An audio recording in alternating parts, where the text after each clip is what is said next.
मित्रों, साहित्य समाज का दर्पण होता है और समय समय पर साहित्यकार हम लोगों के लिए आईना दिखाते रहते हैं, समाज के लिए हम लोगों को प्रेरणा देते रहते हैं। ऐसे ही हमारे एक साहित्यकार ने हम सबको प्रेरणा दी कि सैर कर दुनिया की गाफिल, ये जिंदगानी फिर कहाँ, जिंदगी रही लेकिन ये जवानी फिर कहाँ। ये आप लोगों ने बहुत सुना होगा। ये वास्तविकता है। जवानी की जो उम्र होती है या जब तक हमारा ये शरीर जो काम करता है, आदमी को खूब घूमना चाहिए अपने परिवार के साथ, अपने दोस्तों के साथ, अपने मित्रों के साथ, और हमको नए नए अनुभव, नए नए तजुर्बे होते हैं। घूमने फिरने से बहुत सारे लोग बहुत सारा धन अर्जित कर लेते हैं, लेकिन वो इस दुनिया की क्या अपने आसपास की भी सैर नहीं कर पाते। हमारा भारतवर्ष एक ऐसा देश है जहाँ यदि आप उसको पूरा भ्रमण करें, आप कश्मीर से कन्याकुमारी और गुजरात से लेकर आसाम तक अगर जाएं, तो ऐसी ऐसी दुर्गम पहाड़ियाँ, ऐसी ऐसी नदियाँ हमारे देश में हैं जो हमको बहुत ज्ञान देती। विभिन्न भाषाओं में विभिन्न तमाम चीज़ें ऐसी हैं, हम दूसरी भाषाओं का हमें ज्ञान होता है, दूसरे प्रदेशों का हमें खान पान का अनुभव होता है। और जितना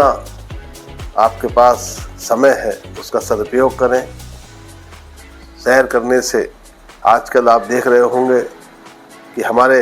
देश में बहुत चलन हुआ है। पहले हम लोग कश्मीर से कन्याकुमारी तक जाया करते थे, गुजरात से आसाम तक, और ये सौभाग्य हम लोगों को मिला है कि हमने लगभग 1/3 यानी 70-80% भारतवर्ष घूमा है। तो हमने ये महसूस किया कि हम लोगों का जो खान पान है उसमें कहीं ना कहीं थोड़ा अंतर आता है, लेकिन बड़ा उत्साहित करने वाला, बड़ा आनंदित करने वाली ये यात्राएं होती हैं। तो मेरा तो सभी से ये अनुरोध है कि जब तक आपके शरीर में, और इस यात्रा की कोई उम्र नहीं है, बच्चे, बड़े, जवान, लेकिन जब तक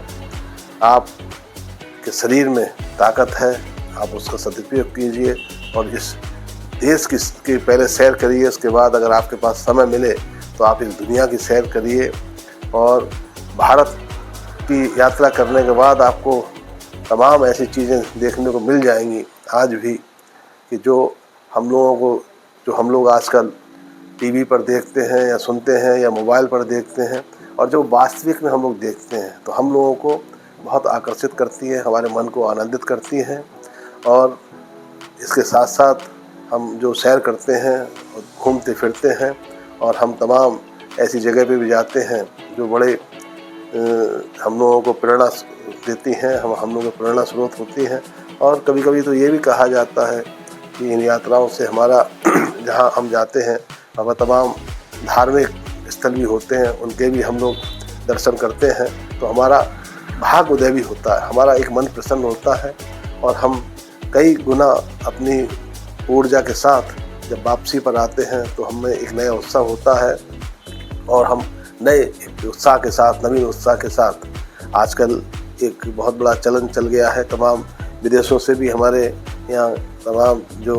जब मौसम चलता है, जब छुट्टियों का जब एक सीज़न होता है, ये मौसम होता है, तो बहुत सारी हमारी जो विमान जो कंपनियां हैं वो भी उसका एक ऑफ़र देती है, छूट देती हैं, और हम लोग उन यात्राओं को करते हैं और उन छूटों का लाभ उठाते हैं। तो आप में को जब मौका मिले आपको, तो आप लोग इस देश की, इस दुनिया की आप लोग सैर करते रहिए। जो भी आपकी क्षमता है, मैं ये नहीं कहता कि आप सबको बहुत दूर दूर तक जाना चाहिए, लेकिन हाँ, जितनी भी आपके पास धन की व्यवस्था है, आपके पास जितना समय है, उसका आप लोग सदुपयोग कीजिए और घूमते रहिए। यदि आपके बच्चे पढ़ने वाले हैं तो अपना ऐसा टाइम टेबल सेट करिए, अपना ऐसी एक समय सारणी बनाइए कि जिससे बच्चों की पढ़ाई भी प्रभावित ना हो। और अब आज के दिनों में अक्सर आप लोगों ने देखा होगा कि जो पर्यटन स्थल होते हैं उन पर अत्यधिक भीड़ बढ़ जाती है। तो क्योंकि सारे लोग एक साथ जाना चाहते हैं। दक्षिण भारत के लोग उत्तर भारत आना चाहते हैं, उत्तर भारत के लोग दक्षिण भारत जाना चाहते हैं, और हमारे तमाम जो टूरिस्ट के साधन हैं, चाहे वो विमान सेवा हो या रेल सेवा हो या जो भी साधन आपके अपने अपने वाहन हो तो जाते हैं, तो उसमें थोड़ी भीड़ भाड़ बढ़ जाती है। तो उसका आप एक ऐसा मैनेजमेंट कीजिए कि समय से अपनी जो कार्यक्रम है वो बनाइए और उस कार्यक्रम को अंजाम दीजिए, और समय का हिसाब से आप लोग और धन के हिसाब से आप लोग घूमते रहिए,